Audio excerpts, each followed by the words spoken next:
The organ trafficking team's activities were exposed, the frontman ordered his subordinates to conduct a thorough investigation. After screening each staff member one by one, they discovered that number 29 was still missing. Alarm sounds echoed throughout the entire game facility. The tense atmosphere spread to the players' dormitory, where guards forced all players to assemble for inspection. Gi-hun noticed that the old man had lost control of his bladder due to illness and shock. The guards carefully examined every single player but found nothing unusual, so the frontman had no choice but to order the games to continue. Seeing the old man's embarrassing situation, Gi-hun tied his own jacket around the man's waist to cover up the soiled pants, and the old man was deeply grateful for this gesture. At that moment, the announcement came over the loudspeaker, notifying everyone that the fourth game was about to begin. As the players passed through the familiar set, they discovered the bodies of player 111 and several guards hanging high above them. The broadcast announcement explained that they had been executed for disrupting the fairness of the games. This left player 101, who had lost his source of game intelligence, feeling completely lost. The fourth game required teams of 2, and before the game began, players had to choose their own teammates and shake hands to seal their partnership. Player 212 searched everywhere for someone to partner with, but no one was willing to team up with her. Gi-hun had planned to invite Sang-woo to team up, but when he turned around, he saw Sang-woo was already inviting Ollie, so Gi-hun had to look for someone else. At that moment, the old man walked toward Gi-hun. Gi-hun thought the old man wanted to team up with him and was about to refuse,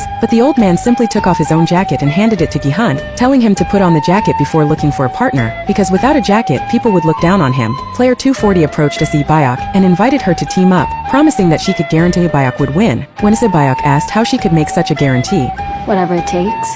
and so the two reached an agreement to cooperate. Player 062 invited Gi-hun to team up. He told Gi-hun that after the doctor was executed, only 39 players remained, and if he didn't find a partner quickly, he might end up being left alone. He speculated that whoever was left alone at the end would definitely be eliminated, and it would probably be that old man. Looking at the old man's lonely figure, Gi-hun felt his heart ache with sympathy. In the end, Gi-hun still went to the old man's side and invited him to team up together. After the team selection time ended, player 212 still hadn't found a partner. She hysterically begged everywhere, but no one paid attention to her. Finally, she was dragged away by the guards while screaming.